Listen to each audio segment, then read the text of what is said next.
안녕하세요. 네, 오늘은 지난번에 말씀드린 것처럼 제가 한국에서 한 만 5년 정도 회사원 생활을 했었고 지금 현재 미국에서 연구원으로 만 6년 넘게 생활하고 있는데요. 그 두 개의 차이점에 대해서 한번 말씀드려 보려고 합니다. 정해진 규칙은 없고요. 그냥 떠오르는 대로 하나씩 한번 비교를 해보려고 해요. 한 가지 말씀드릴 것이, 제가 한국에서 회사 생활을 했던 것이 이미 10년도 넘었고 저 혼자만의 경험이라서 일반화 시켜서 비교하기는 참 어렵지만 그래도 재미삼아서 한번 그 두 개의 차이점을 한번 알아보려고 합니다. 이 에피소드를 찍어야겠다고 생각했을 때 이상하게도 가장 먼저 떠오른 것이 회식이었습니다. 회식 문화. 한국에서 회사 생활을 할 때는 바빠서 거의 매일 야근을 했었는데요. 그럼에도 불구하고 매주 한 번 이상씩은 꼭 회식을 했던 것 같아요. 저는 이것 때문에 좀 힘들었고요. 물론 맛있는 거 먹으러 가는 것까진 좋은데 과한 술자리랑 남겨놓고 나온 일들, 회사에 놓고 나온 일들이 마음에 많이 걸렸고요. 특히나 일하는 것 때문에 늦게 들어가는 것도 미안한데 술 마시고 냄새 풍기면서 집에 늦게 들어가는 거, 가족들에게 너무 미안했었어요. 물론 집에 가면 다들 자고 있긴 했지만 미국 연구소에서 일하는 만 6년 넘는 기간 동안 저녁 회식은 한 번도 없었어요. 출장 가는 경우 시간이 맞아서 같이 저녁을 먹는 경우는 있긴 했지만 한국처럼 저녁에 같이 술 마실 목적으로 회식을 하는 일은 한 번도 없었어요. 그나마 회식이라고 할 만한 거는 1년에 한 번 그 크리스마스 전주에 이탈리안 레스토랑 같은 데서 점심 같이 먹는 거, 그 정도가 회식의 전부인 것 같아요. 어떤 사람들은 이게 너무 정이 없어 보인다 할 수도 있지만 저는 회식에 대해서는 미국 문화가 좀 더 잘 맞는 것 같더라고요. 한국 회사 하면 또 떠오르는 것이 그 삼시세끼 따뜻한 밥. 아침, 점심, 저녁을 회사에서 챙겨줬고요. 일주일에 한두 번 특식이나 분식 같은 메뉴도 있고 매일같이 새로운 메뉴로 따뜻한 밥이 맛있게 나와서 여기서 생활하면서 그 생각이 너무 많이 났어요. 그리고 또 한 가지 떠오르는 것은 점심시간 되면 종이 울리고 사람들이 다 같이, 같은 팀원들이 우르르 식당으로 가서 줄 서가지고 밥 먹고 다 같이 또 우르르 다시 사무실로 돌아오는 그런 장면이 좀 생각나는 것 같아요. 정해진 점심시간이 있었고 그리고 다 같이 움직이는 거, 그게 한국 점심시간 하면 떠오르는 이미지인 것 같아요. 여기 미국에서는 밥은 개인이 알아서 해결해야 될 것으로 생각하고 있는 것 같아요. 회사에서 밥을 주지도 않고요. 그리고 밥을 먹으라고 따로 돈을 챙겨주지도 않습니다. 그래서 보통은 점심시간 되면은 카페테리아 같은 데 가서 싸지도 않은 햄버거 같은 걸 사 먹거나 대부분은 자기가 점심 먹을 걸 챙겨와요. 그 영화에서 보는 것처럼 사무실에 앉아가지고 도시락 혼자 샌드위치 같은 거 간단하게 먹는 모습, 그 모습 생각하시면 될 것 같아요. 그러니까 이제 아침마다 도시락 싸는 것도 일이죠. 지금은 코로나 때문에 집에서 일하고 있는데 집에서 따뜻한 밥 먹을 수 있는 거 도시락 안 싸도 되고, 그게 좋은 점 중 하나인 것 같아요. 한국이랑 다르게 점심시간이라는 개념이 따로 없고요. 회의 같은 거 없을 때, 그럴 때 이제 자기의 점심시간을 갖는 거죠. 다 같이 먹는 개념이 아니라 혼자 이제 오피스에서 먹는 개념. 그래서 한국에서처럼 이렇게 점심 한 끼 먹는 느낌이 아니고요. 한국 기준으로 생각하면 약간 간식 먹는 느낌으로 점심을 해결하는 것 같습니다. 정해진 점심시간이 없는 것처럼 여기는 정해진 출퇴근 시간도 따로 없습니다. 굉장히 플렉서블하고요. 어떤 사람들은 일찍 출근했다가 일찍 가기도 하고, 애들 키우는 집에서는 애들 학교에 내려주고 늦게 출근했다가 늦게 퇴근하기도 하고요. 애들 학교에 데려다 주고 그다음에 애들 학교에서 픽업해야 되기 때문에 늦게 회사에 왔다가 일찍 집에 가지만 저녁 되면은 집에서 필요한 일들을 하기도 하고요. 누가 몇 시에 왔는지, 누가 몇 시에 집에 가는지 이런 거는 체크하지 않고요. 저희 같은 경우는 그 한국의 교수님들 그 방이 있는 것처럼 저희도 각자의 방이 있어요. 그래서 출근하면은 각자의 방으로 들어갔다가 퇴근할 때는 각자의 방에서 이제 집으로 가기 때문에 회의하거나 그런 게 아니면은 옆방에 있는 동료가 언제 오고 언제 가는지에 대해서 관심도 없을 뿐더러 알기도 어려워요. 지금 현재 코로나 때문에 작년 3월부터 1년 넘게 집에서만 일했거든요. 1년 동안 한 번도 회사를 가지 않았어요. 하지만 그 누구도 집에서 일을 할지 안 할지, 언제부터 일을 하고 언제까지 일을 하는지에 대해서는 여전히 예전에도 그랬지만 관심이 없습니다. 체크하지 않아요. 반대로 한국은 대부분 정해진 출근 시간, 퇴근 시간이 있죠. 물론 출근 시간은 엄격하게 지켜지고 퇴근 시간은 한없이 늘어지긴 하지만 출퇴근 시간이 정확히 있었고요. 그렇지만 아까 말씀드린 것처럼 회사에서 저녁을 줍니다. 곧 저녁에도 일을 하라는 뜻이겠죠. 제 기분 탓일 수는 있지만 업무 성과 외에도 회사에서 있는 시간이 그 사람의 성실함과 연결이 된다고 생각하고 굉장히 중요한 요소 중에 하나로 평가하는 걸로 기억해요. 지금 코로나 시기에 한국에서 회사들이 어떻게 대응하고 있는지 모르겠지만 제가 한국에서 일할 때는 회사에서 절대적으로 자리에 앉아 있어야 하는 시간들이 있었던 것 같아요. 미국 연구소에서의 이런 플렉시빌리티의 전제 조건은 네가 어떻게 일하고 얼마나 일하는지와 상관없이 그냥 결과로 얘기하자, 이건 것 같습니다. 그렇기 때문에 가끔 무서운 생각도 들어요. 주변을 돌아보면은 어지간히 일하는 사람은 없는 것 같고요. 어지간히 하면은 자기 자리를 지키기가 쉽지 않습니다. 한국에서 일할 때는 물론 제가 있었던 부서가 그랬을 수도 있지만 거의 95% 이상은 회사 사람들, 그것도 팀 내 사람들이랑 일을 했던 것 같은데요. 지금 제가 일하는 연구소에서는 회의하고 출장이 굉장히 많아요. 다양한 나라의 다양한 그룹들과 이제 콜라보레이션이 굉장히 많아서 회의도 많고 출장도 많습니다. 그 연구소에 들어오기 전까지만 해도 연구소 이러니까 어디 골방 같은 데 들어가서 하루 종일 연구하는 것으로 생각했는데요. 학교, 기업, 다른 연구소들 아니면 정부 기관들이랑도 회의가 많고요. 미국 내뿐만 아니라 다른 나라에 있는 단체들과도 같이 협업하는 것들이 있어서 국제회의도 꽤 많이 있습니다.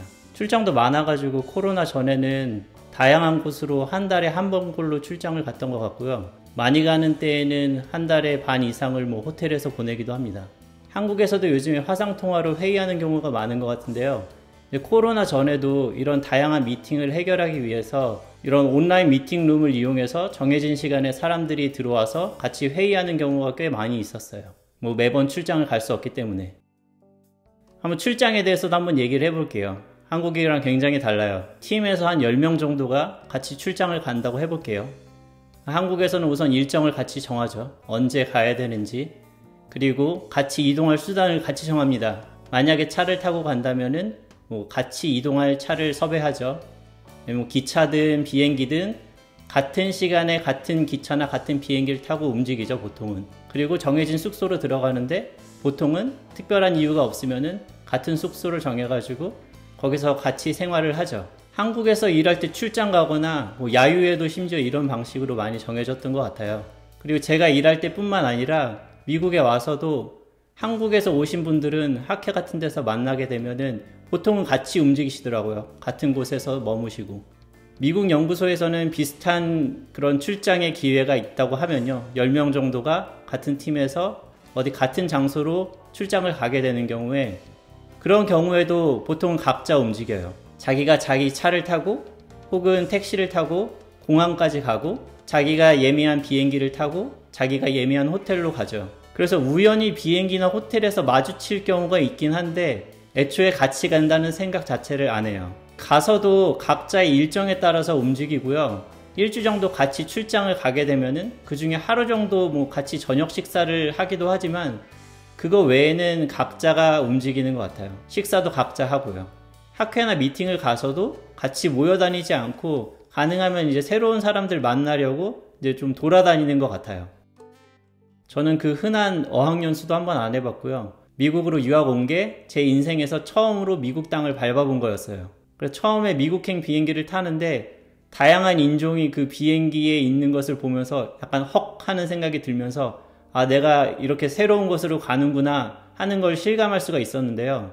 반대로 미국에 몇 년 살다가 한국에 잠깐 갈 일이 있었는데요. 사람들이 너무 비슷해가지고 또 새로운 느낌을 받은 적이 있었습니다. 당연하게도 한국에서 일할 때는 거의 100% 한국 사람들이랑 일했었어요. 간혹 가다가 외국 업체들이 뭔가 발표하러 오긴 하는데 직접적인 인터랙션 하는 것은 거의 없었고요. 특히나 제가 있었던 곳은 대부분 비슷한 전공에 거의 대부분 남자로 이루어진 집단이었습니다. 지금 제가 일하고 있는 국립연구소에 저희 그룹 같은 경우는 본토 미국인 비율이 반의 반 정도 되는 것 같고요. 나머지는 다양한 나라에서 온 다양한 백그라운드를 가진 사람들입니다. 저는 처음에 와가지고 좀 놀랐어요.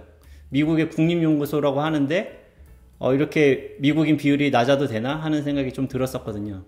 여직원 남직원 비율도 반반 정도 되는 것 같고요. 특이한 점은 거의 대부분이 박사 학위 소지자라는 거, 그게 제가 한국에서 회사 다닐 때랑 뭐 다른 점 중 하나인 것 같습니다. 뭐 학사 출신이어서 그럴 수도 있는데, 제가 한국에서 이제 취직하려고 할 때는 공채로 물론 많은 사람들이 떨어지지만 또 굉장히 많은 사람들을 뽑아가지고 인사팀에서 각 팀의 TO에 맞춰서 적절히 배분을 하죠. 그런 개념으로 채용이 이루어졌었던 것 같고요. 지금 제가 일하는 곳에서는 뭐 팀의 충원이 필요할 경우에 인사팀에 요청을 해서 채용 공고를 내달라고 합니다.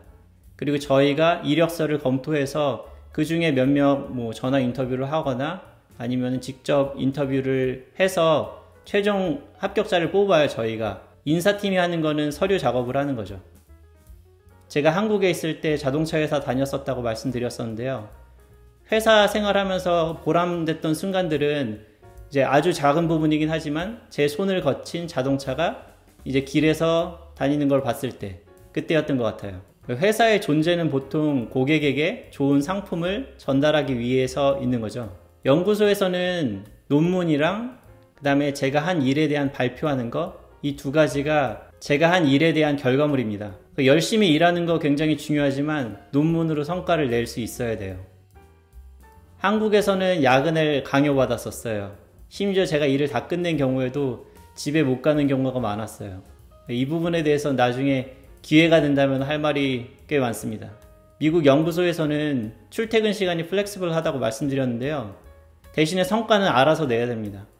누가 시켜가지고 야근을 하는 경우는 없었지만 제가 부족하다고 싶으면은 뭐 주말이든 아니면 저녁이든 뭐 시간 내가지고 논문을 보거나 쓰거나 일을 추가로 하거나 그러긴 하죠. 한국 회사에서 누군가를 부를 때는 이름을 쓰지 않고 보통은 성이랑 직급을 가지고 얘기하는 것 같은데요. 제가 일하는 연구소에서는 직급으로 사람을 부르는 경우는 한 번도 없었고요. 다들 박사긴 하지만 누구 박사라고 부르지도 않고요. 다들 그냥 first name으로 사람을 호칭합니다. 심지어 제 보스 같은 경우도 그냥 Hi 마이클 뭐 이 정도 얘기하지 누구 박사 아니면 누구님 이러는 개념 자체가 없는 것 같아요. 이름을 부르는 것이 그냥 친근한 느낌을 주기 위해서 그러는 건 아닌 것 같고요. 조직상 위아래는 있긴 하지만 뭐 상하관계의 느낌은 별로 없어요. 같은 동료라는 느낌이 좀 더 강한 것 같아요. 물론 제 마음에 들지 않는 피드백을 가끔 받을 수도 있죠. 하지만 그 피드백이 뭐 저를 비난한다거나 제가 잘못했다고 질책하거나 그런 느낌보다는 발전을 위해서 솔직한 피드백을 준다는 느낌이 강합니다. 반대로 한국에 있을 때는 요즘엔 어떤지 잘 모르겠는데 약간 군대에서의 그 위아래 개념이 좀 강했던 것 같아요. 윗사람 아랫사람이란 말도 흔히 썼고 부하 직원 혹은 상사, 높은 사람 이런 표현들이 쉽게 일상생활에서 쓰였던 것 같아요. 당연히 윗사람 대할 때랑 아랫사람 대할 때랑 태도가 많이 다르죠. 그래서 한국에서는 동료라고 하면은 그 같이 입사한 입사 동기 외에는 동료의 느낌보다는 나의 윗사람 혹은 나의 아랫사람이라는 그런 문화가 있었던 것 같아요. 뭐 오래전 일이라 그럴 수도 있고 제가 일했던 곳의 문화일 수도 있는데요. 회사에서 가족을 챙기는 사람들에 대해서 약간 능력 없는 사람들 취급하는 느낌이 있었어요. 여기서는 아침에 애들 학교에 데려다 줘야 되는 것 때문에 일찍 회의를 못 잡거나 그리고 오후에 애들 픽업하러 가야 돼서 회의 중간에 먼저 일어나 보겠습니다 하는 것이 별로 어렵지 않게 생각하는 것 같아요. 그리고 다들 이해해주는 분위기고, 예를 들면은 애들 학교에서 아침에 아빠랑 같이 등교해서 같이 도너츠 먹는 굉장히 단순한 행사 같은 게 있어요. 뭐 펀드레이징을 위해서 여는데 그런데 가보면은 굉장히 많은 아빠들이 와 있습니다. 그 뜻은 제가 연구소에서 일하기 때문만은 아니고 이곳 자체가 가족 중심의 문화가 강한 것 같습니다. 제가 만약에 한국에서 일을 하고 있으면은 아침에 애들 학교에서 도너츠 먹는 행사가 있어서 거기 들렸다 가느라 뭐 늦을 것 같다 라고는 못할 것 같아요. 한국에 비해서 미국은 공휴일이 굉장히 적어요. 연휴도 별로 많지 않고요. 특히나 상반기에는 주말 말고는 쉬는 날이 손가락에 꼽아요. 한국 회사에 공식적으로 여름 휴가들이 꽤 많이 있는데 여기 여름 휴가도 따로 없습니다. 여름 휴가를 가는 사람들은 많아요. 근데 다들 자기 휴가를 쓰는 거죠. 한 가지 좋은 점은 연구소 전체가 크리스마스 전부터 1월 초까지 거의 2주간 정도를 문을 닫아요. 모두가 쉴 수 있게. 그거는 좋은 것 같아요.